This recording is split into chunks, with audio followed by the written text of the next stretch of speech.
नमस्कार, आप देख रहे हैं एफएम न्यूज और मैं हूं आपके साथ मनीषा सिंह। बुलेटिन की शुरुआत करेंगे इस वक्त की बड़ी खबर के साथ। बीजेपी संसदीय दल की मीटिंग है आज और पीएम मोदी समेत दोनों सदनों के पार्टी सांसद इस बैठक में मौजूद रहेंगे। तो बीजेपी संसदीय दल की अहम बैठक होने जा रही है 9:30 बजे से और अमित शाह, राजनाथ सिंह, जेपी नड्डा भी हो सकते हैं बैठक में शामिल। कुछ ही देर में शुरू होगी संसदीय दल की बैठक और इससे पहले 14 दिसंबर को बुलाई गई थी बीजेपी की अहम बैठक। बता दें कि भारतीय जनता पार्टी की आज संसदीय दल की अहम बैठक आयोजित होनी है और ये बैठक सुबह 9:30 बजे से शुरू होगी, जिसमें प्रधानमंत्री नरेंद्र मोदी समेत पार्टी के कई वरिष्ठ नेता शामिल होंगे। पार्टी से जुड़े सूत्रों के मुताबिक संसदीय दल बैठक में केंद्रीय गृह मंत्री अमित शाह, रक्षा मंत्री राजनाथ सिंह समेत बीजेपी के राष्ट्रीय अध्यक्ष जेपी नड्डा भी शामिल हो सकते हैं। और इससे पहले 14 दिसंबर को भारतीय जनता पार्टी की संसदीय दल की बैठक हुई थी। गुजरात में प्रचंड जीत के बाद बीजेपी अब मिशन 2024 की तैयारी में जुट गई है और मिशन 2024 की रणनीति तैयार करने के लिए पार्टी ने 14 दिसंबर को बैठक बुलाई थी। इस बैठक में पीएम नरेंद्र मोदी समेत जेपी नड्डा, अमित शाह भी शामिल हुए थे और इस बैठक में आगामी चुनाव पर भी चर्चा की गई है। अगले एक साल में कर्नाटक, मध्य प्रदेश, छत्तीसगढ़, राजस्थान और त्रिपुरा सहित कई राज्यों में चुनाव होने हैं और संसदीय दल की बैठक में चुनावी राज्यों के लिए रणनीति भी तैयार की गई है।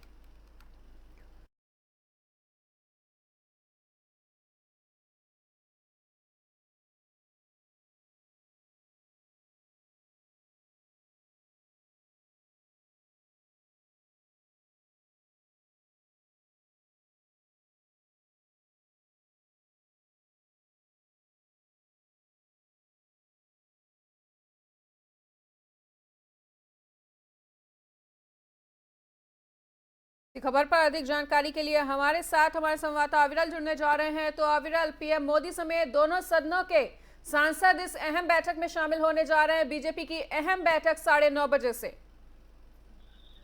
बिल्कुल मनीषा, देखिए भारतीय जनता पार्टी की संसदीय दल की बैठक आज सुबह होने वाली है। करीब 9:30 बजे बैठक शुरू हो जाएगी और इसमें देश के प्रधानमंत्री नरेंद्र मोदी, देश के गृह मंत्री अमित शाह, वही रक्षा मंत्री राजनाथ सिंह के साथ में पार्टी अध्यक्ष जेपी नड्डा के शामिल होने की प्रबल संभावनाएं हैं। आपको बता दें कि जिस तरीके से सीधे तौर पर संसद में मौजूदा जो सत्र चल रहा है उसको लेकर चिंतन मंथन होगा और साथ ही साथ जो चुनाव में जीत मिली थी गुजरात में उससे संबंधित भी चीजें इसमें शेयर की जा सकती हैं और तमाम जो और जो मुद्दे हैं उनके बारे में भी चर्चा की जा सकती है। तो ऐसे में आप ये समझिए कि जिस तरीके से देश के प्रधानमंत्री नरेंद्र मोदी बैठक में शामिल होने वाले हैं तो कहीं न कहीं कुछ अहम मुद्दों पर भी चर्चा होती हुई सीधे तौर पर दिखाई पड़ सकती है। और उसके बाद आप समझिए कि 2024 के जो चुनाव होने वाले हैं उसमें कहीं न कहीं पूरी रणनीति भी तैयार की जा सकती है। हालांकि आपको बता दें कि इस संसद में जो शीतकालीन सत्र जो चल रहा है इसमें लगातार विपक्ष ने हंगामा किया था और संसद ना चलने देने जैसा भी कार्यक्रम किया था। आपको बता दें मल्लिकार्जुन खड़गे जो कांग्रेस के राष्ट्रीय अध्यक्ष हैं उन्होंने सीधे तौर पर देश के गृह मंत्री और साथ ही साथ प्रधानमंत्री नरेंद्र मोदी पर सीधे तौर पर निशाना साधा था कि चीन के मुद्दे को लेकर कि कहीं न कहीं चीन भारतीय सीमा में घुसता हुआ चला आ रहा है और देश के प्रधानमंत्री कहीं न कहीं चुप है। हालांकि इन सभी बातों पर चिंतन मंथन होगा और इसका पलटवार करते हुए सीधे तौर पर भारतीय जनता पार्टी ने भी ये बताया था कि हमारी तरफ से 1 इंच भी जमीन कहीं नहीं गई है और साथ ही साथ हमारे सैनिकों के ऊपर में जो टिप्पणी की जाती है कांग्रेस के द्वारा वो बेहद निंदनीय है। इसलिए कांग्रेस के जो प्रवक्ता है, जो राष्ट्रीय अध्यक्ष है राहुल गांधी भी हैं, वो भी कहीं न कहीं इस संबंध माफी मांगे क्योंकि सैनिक हमारे वीरता के साथ में सीमा पर खड़े हैं और पूरी तरीके से लड़ाई लड़ते हैं। मनीषा, बिल्कुल अविरल, तो कहा जा सकता है कि चीन के मुद्दे पर जिस तरह से जो विपक्षी पार्टियां हैं वो लगातार बीजेपी को घेरने का काम कर रही हैं, ऐसे में इस मुद्दे पर भी इस अहम बैठक में चर्चा हो सकती है कि किस तरह से उन्हें मुंहतोड़ जवाब दिया जा सके। निश्चित रूप से आपको बता दें कि जिस तरीके से आप समझिए जो ये सत्र चल रहा है संसद का, तो ऐसे में सीधे तौर पर कांग्रेस ने मौजूदा सरकार के ऊपर में काफी हमले बोले थे। ऐसे में कांग्रेस के जो राष्ट्रीय अध्यक्ष है उन्होंने सीधे तौर पर एक टिप्पणी की थी। वो टिप्पणी कहीं न कहीं अपमानजनक भी काफी रही। सीधे तौर पर उन्होंने बताया था कि हमारे जो कांग्रेस के जो नेता रहे उन्होंने देश के लिए कुर्बानियां दी और आपकी तरफ से एक कुत्ता भी नहीं मरा, ऐसी इस तरीके की अभद्र भाषा का भी प्रयोग किया गया था। इस पर वो काफी ट्रोल भी हुए और उसके बाद में सीधे तौर पर भारतीय जनता पार्टी के तमाम जो बड़े नेता थे उन्होंने सीधे तौर पर कहा था कि आपको इस शब्द के लिए माफी मांगनी चाहिए और आप झूठ कह रहे हैं कि हमारी जमीन के अंदर में चीन घुसा है, तमाम तरीके के उल्टे सीधे जो बयान दिए गए थे कांग्रेस की तरफ से, उस संबंध में कांग्रेस को माफी मांगनी चाहिए। इस संबंध में भी कहीं न कहीं ये मुद्दा भी उठाया जा सकता है। जो बैठक अभी होने वाली है कुछ ही समय बाद, उसमें भी इन सब बातों का विशेष ध्यान रखा जाएगा और कैसे किस तरीके से मुंहतोड़ जवाब दिया जाएगा, उसके बारे में भी कहीं न कहीं चर्चा होती हुई सीधे तौर पर दिखाई देगी। हालांकि बैठक में जिसमें बड़े दिग्गज नेता शामिल हो रहे हैं, तो कहीं न कहीं इसको चुनावी रणनीति से भी देखा जाएगा, क्योंकि 2024 के जो चुनाव आगे आने वाले हैं, उस पर किस तरीके से रणनीति बनाई जाए, कैसे रास्ता तय किया जाए जिससे कि प्रचंड बहुमत से जीत मिले 2024 के लोकसभा चुनाव में भी। तो इन सब तमाम मुद्दों पर भी चर्चा सीधे तौर पर हो सकती है मनीषा।